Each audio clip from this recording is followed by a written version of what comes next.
So here it is, the big kahuna.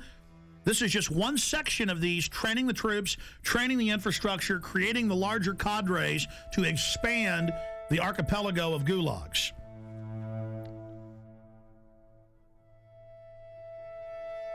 New legislation authorizes FEMA camps in the United States. And it says 6 major camps across the country with hundreds of sub-region camps. Now, if you watch my films and read the documents we put out, that's exactly what we said the camps are and how they operate, because we reverse engineered all this. The camps are already built. It's when they want to openly announce they're doing it that they then pass a law. And they say, oh, all these shut down military bases that they've been keeping refurbished and putting barbed wire facing in and putting in showers and bunks, and we knew that those were to be the FEMA camps, because in the FEMA documents and the congressional leaks and from people that worked at the camps, we knew, and we would list the camps. Then we noticed when it was declassified in 97 that the very camps that had been, quote, decommissioned under the base closure, because they'd said back in the 80s under Rex 84 they were going to use the camps in Congress. So we said, you want to know where the camps are? They're old military bases, and they're old POW camps from Italians, Germans, and Japanese. Guess what's in here? Guess what's in the bill? They've reintroduced the National Compulsory Service under H.R. 1444. It says for mandatory national service. Defense Department announces civilian expeditionary workforce in Pentagon Directive 1404.10. It says management retains the authority to direct and assign civilian employees either voluntarily or involuntarily or on an unexpected basis to accomplish DOD mission. So see, they're saying they're going to create a 7 million man. That was in the New York Times. The Congress said. I kept saying 1 million because Obama said as big as our army, as big as the military. That'd be 1 million people. They say 7 million now, and that they're going to draft you into this, and they'll decide, no more draft boards, if you stay here or if you go overseas.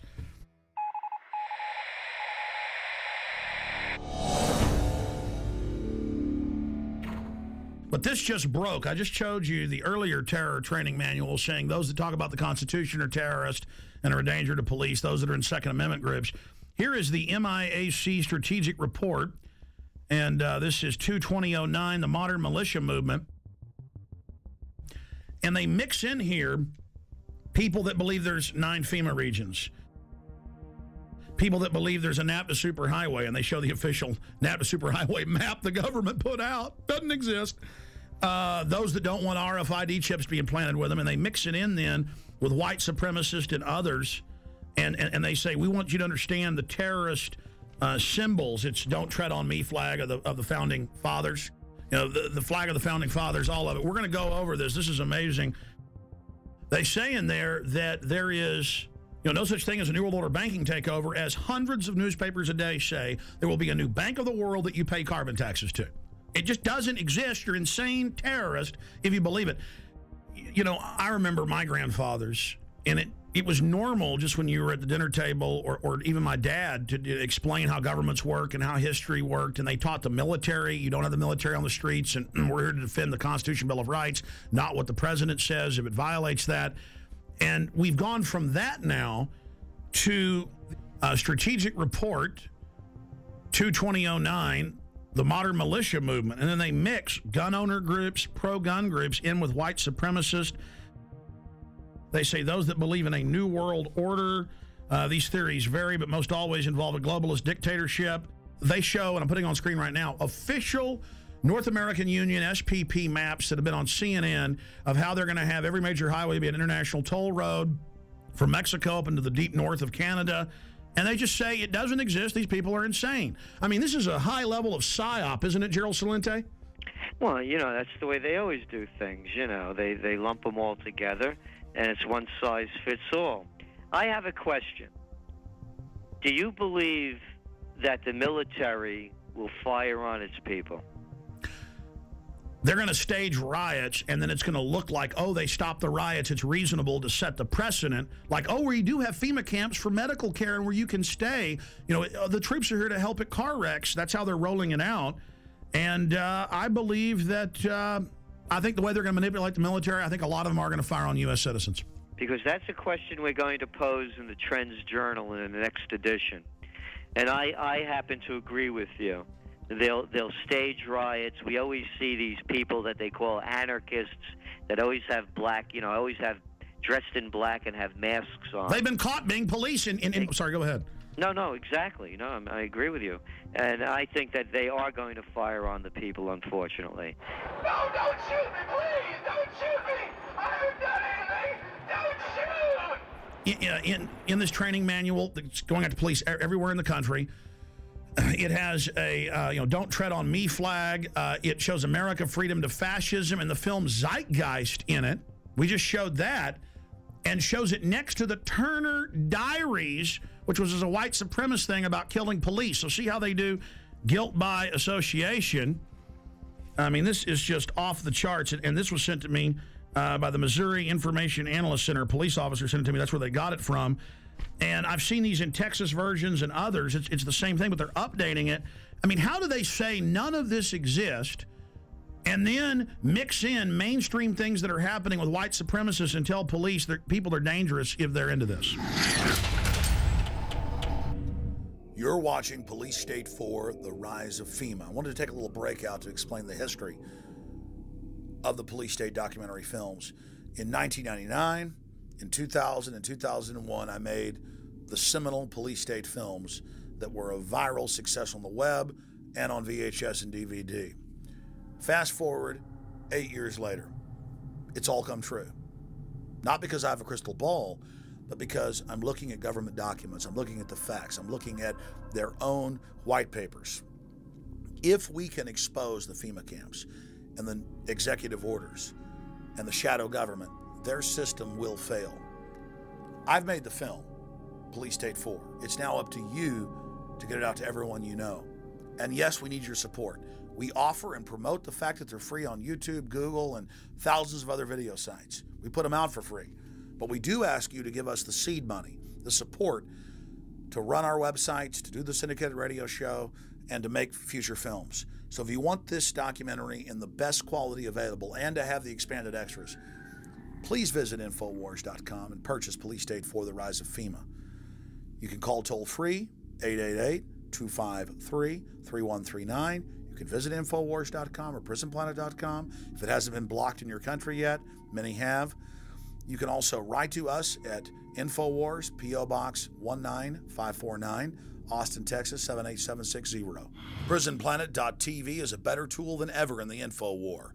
Over 6 years of my radio and TV shows, all my films in super high quality, my book, Paul Watson's book, all there, 15 cents a day. Your support of PrisonPlanet.tv empowers the resistance to unlock minds worldwide. The destiny of Police State 4, The Rise of FEMA is in your hands. I'm asking all of you to have public viewings, to make copies, and to give to everyone you know. The power of humanity and the human spirit is unstoppable if you'll simply unleash it, if you'll simply take action and turn it loose. I salute you all. Good evening, my fellow Americans. We have been compelled to create a permanent armaments industry of vast proportion. We annually spend on military security alone more than the net income of all United States corporations. We recognize the imperative need for this development, yet we must not fail to comprehend its grave implications. Our toil, resources, and livelihood are all involved. So is the very structure of our society. In the councils of government, we must guard against the acquisition of unwarranted influence, whether sought or unsought, by the military-industrial complex. The potential for the disastrous rise of misplaced power exists and will persist. We must never let the weight of this combination endanger our liberties or democratic processes. Only an alert and knowledgeable citizen can compel the proper meshing of the huge industrial and military machinery of defense, the prospect of domination of the nation's scholars by federal employment, project allocations, and the power of money is ever present and is gravely to be regarded. We must also be alert to the equal and opposite danger that public policy could itself become the captive of a scientific, technological elite. We cannot mortgage the material assets of our grandchildren without risking the loss also of their political and spiritual heritage.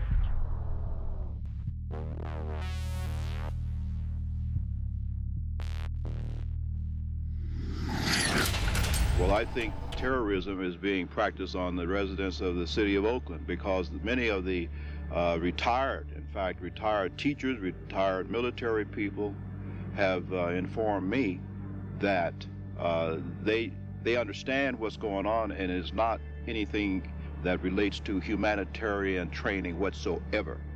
This is a psychological, as we in the research community say, this is a psyops. They're preparing people for what is coming, not what is being presented today. So you're saying they're preparing people to accept it with incrementalism? That is correct. Like the old frog example. You know, you put the frog in the water and you just gradually continue to raise the heat on the water until the frog is cooked. And that's the way it works. The problem is that the local people in general, just will not take their heads out of the sand. I'm going to tell everyone I can, listen, we have a serious problem. And it's called a police state. It's called a police state.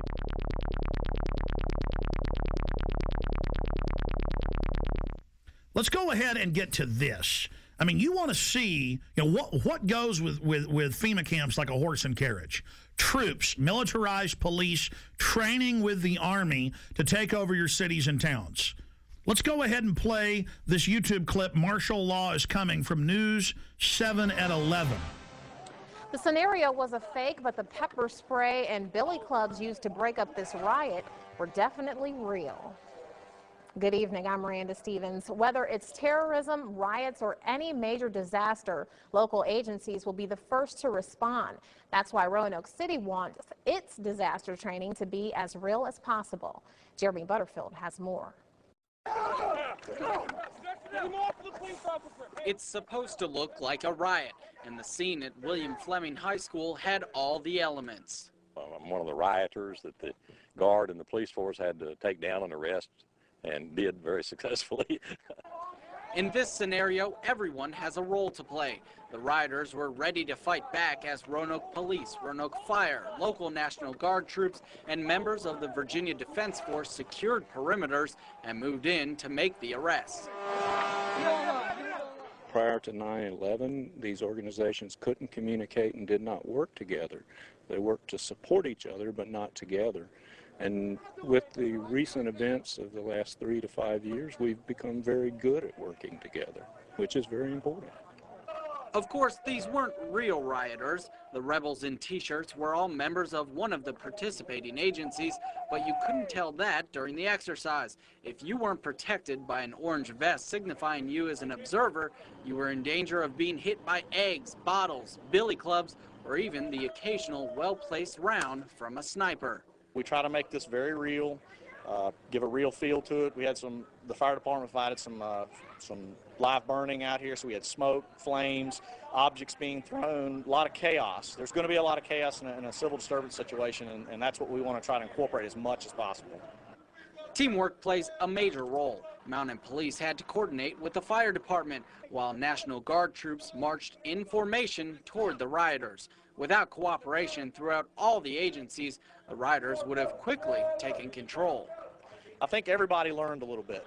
Mistakes are made, but we'd rather make those mistakes here than in a real situation. This was the 4th year the agencies have participated in this drill, and organizers say the old adage, practice makes perfect, certainly holds true in the face of disaster. And then, see, you talk about this, and mainstream writes articles about me like I'm crazy, making up troops and troop deployments when it's the Army Times, the Army War College, Hundreds of newspapers have announced it, and then I say, hey, that's tyranny, and they go, shut up, Jones, doesn't exist. InfoWars story on illegal Tennessee checkpoint prompts action by governor. Friday, listeners pointed out local news saying the Army was going to be out, regular Army running checkpoints.